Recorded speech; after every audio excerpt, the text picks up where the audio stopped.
What's up everybody, it's Robin Gaming here. The PlayStation 4 has recently celebrated its first year anniversary, and for the very short period of time on the market, it sure is quite incredible to see how vast its gaming library already is. Please understand that the following list of games is all in my own opinion, and that it only contains games released until December of 2014. Honorable mentions go out to Pixel Junk Shooter Ultimate, Rogue Legacy, Minecraft and Velocity 2X. But with that being said, I hope you enjoy my top 25 PS4 games. We start off this year's list with Metal Gear Solid 5 Ground Zeroes, a prologue that leads up to what will surely be one of 2015's biggest games.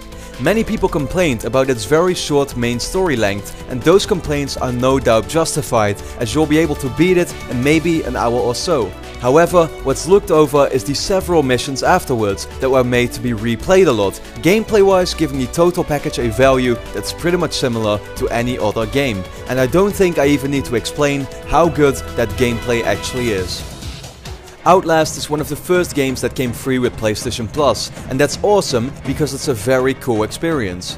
If you're not a fan of horror games, then you'll have an absolutely terrible time playing this alone, like I did. But on the other hand, if you are, then trust me, turn the lights out, put your headset on its loudest settings and enjoy the ride.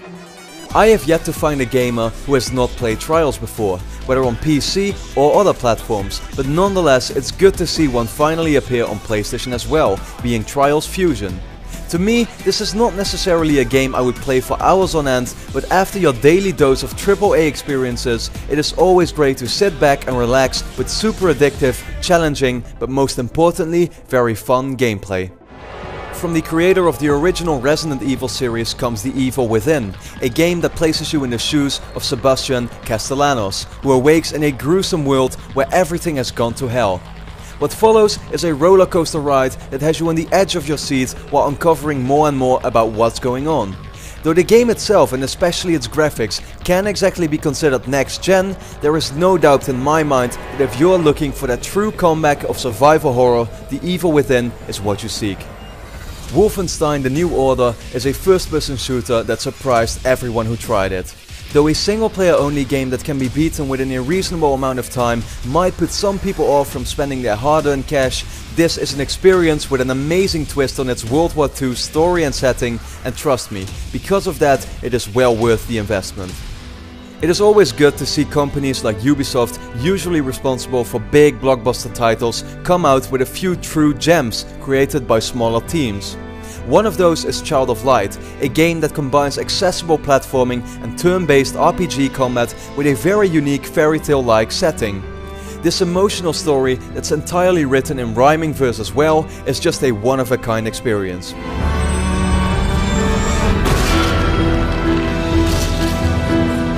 Destiny was hands down one of the most anticipated games of this year, coming from Bungie, of course known for creating the Halo universe, but now finally making games for PlayStation as well. Although in the end, the game disappointed many people in its story and plain repetitive gameplay, what remains is a beautiful looking shooter that the true MMO players and fans of grinding and looting will absolutely love.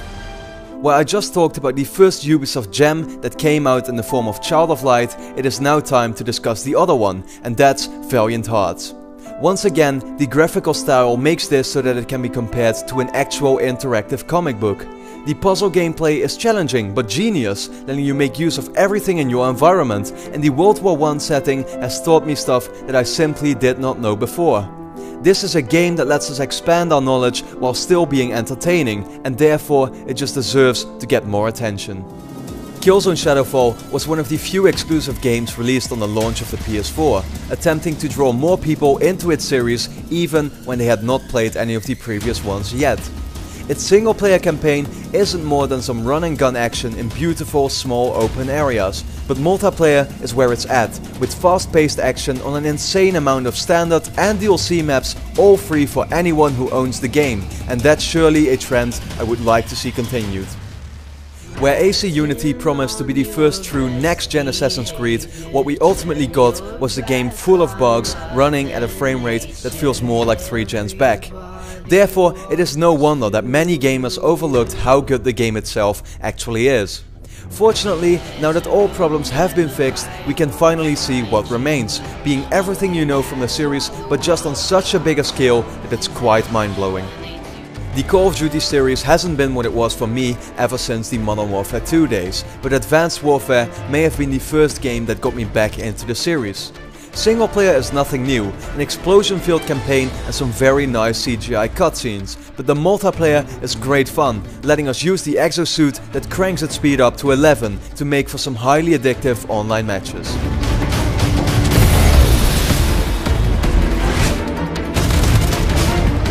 I seem to be one of the few people who found Infamous Second Son to be slightly disappointing, but that is only because I loved the previous two so much. The game can be fully completed within a weekend, has some very repetitive side missions, and story-wise definitely isn't up to par to its predecessors. Still, this is a series that is all about gameplay, and in that aspect it shines in all its smoke, neon and video colors. Far Cry 4 takes the formula that made the third game so successful and puts it into the country of Karat, a mixture of some of my favorite areas like Nepal, Tibet and India. This is its strong and its weak side. Have you not played any of the previous entries yet, then you'll have tons of fun taking over outposts, climbing up bell towers and riding elephants. But at the same time, if you have played a Far Cry game before, this might just feel a little too familiar to guarantee a purchase. Play, create and share is the motto that the Little Big Planet series has stuck to for a while now, and the third game in the series is no exception to that. Sackboy has found 3 new companions that all bring their own fresh gameplay elements, and users have been given even more tools to create millions of new levels for you to play. This is a platformer with an infinite amount of value, and for that it clearly deserves the praise. I hadn't expected Blizzard to come out on the PlayStation 4 announcement event to reveal a partnership with Sony that involved bringing their games to consoles. Hopefully this will continue in the future, because Diablo 3 was a perfect port where it almost seemed like the game was made with these platforms in mind. You will easily find yourself spending hours slaying dragons in this fantastic dungeon crawler just to find that one item you needed. Another game that most people will certainly feel was one of the biggest disappointments of the year was Watch Dogs, but contrary to them, I'd say it's one of the best. Sure, this is not the next-gen open-world game that you all expected it to be, but I spent 60 hours hacking my way through Chicago, both online and offline, managing to obtain my hard-earned platinum trophy, and I had a hell of a great time in doing so.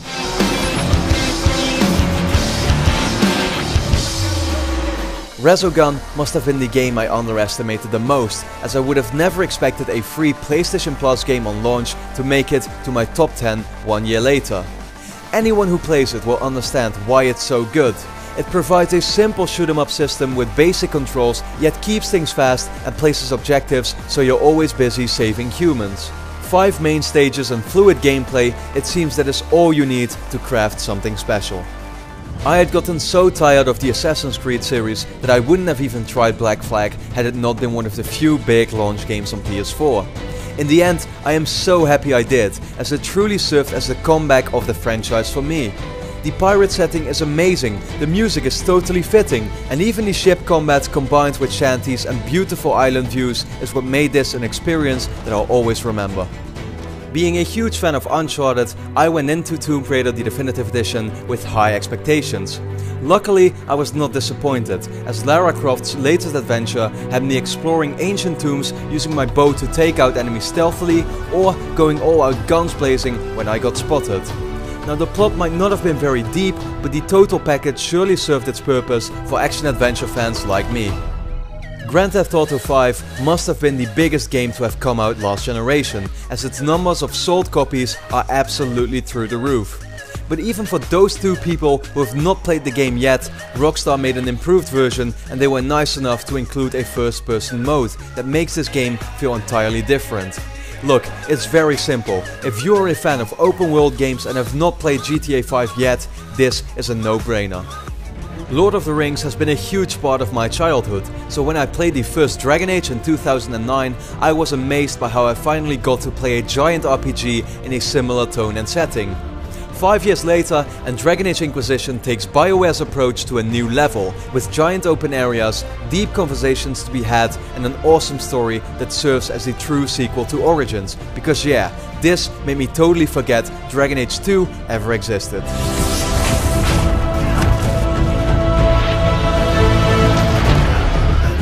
But what's even better than a hardcore RPG with similarities to Lord of the Rings? Well, a game that takes the actual license and builds the most satisfying hack and slash game around it that I have ever played.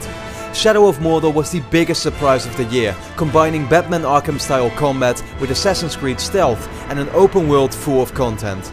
The Nemesis system makes you truly care about your enemies, and beheading a war chief gives you what is probably the most satisfying feeling you could ever imagine.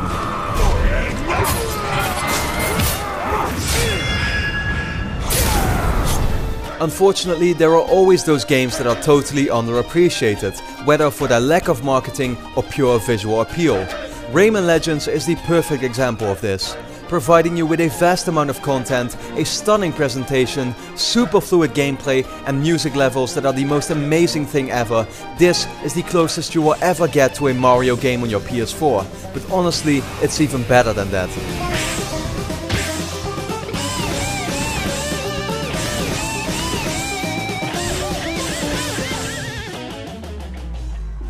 As we approach the end of the list, the number 2 spot goes to the absolute most next-gen game on the PS4, and that is Battlefield 4.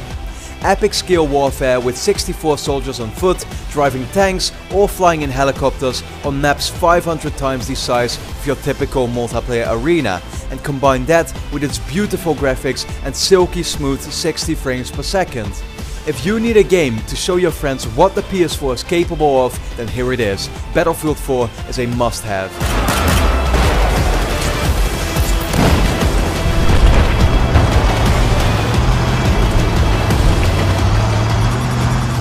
After these 24 games, it's clear how many amazing experiences PS4 already offers, and it's only looking to get even better from here on out. But as always, it's that key word, experience, that made my number 1 decision a lot easier. Take my favorite developer and one of the best games of the last generation, bring out an even better version on a new platform, and my number 1 was not a hard pick. The Last of Us Remastered is the best game on the PlayStation 4. Joel and Ellie struggle for survival, and this truly remarkable tale is something that everyone just has to experience for themselves. I'm not saying that if you had a PS3 and played this game, you should get it again, as the included DLC and upgrade to 60 frames per second clearly doesn't justify another investment. But there is no denying, the single player campaign is just something special, and the multiplayer is amazing on its own. So after all, it's not surprising that right now, The Last of Us Remastered is the best game on the PS4.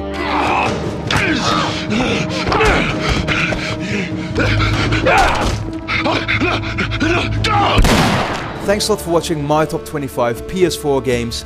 Please take in mind that this list only represented my personal opinion, so let me know in the comments which games would make it to your list.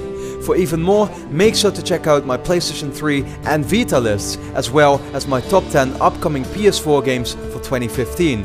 And for everything gaming, stay tuned to my channel at youtube.com/robingaming. With that being said, I hope you enjoyed the video, so thanks a lot for watching, and I hope to see you again next time.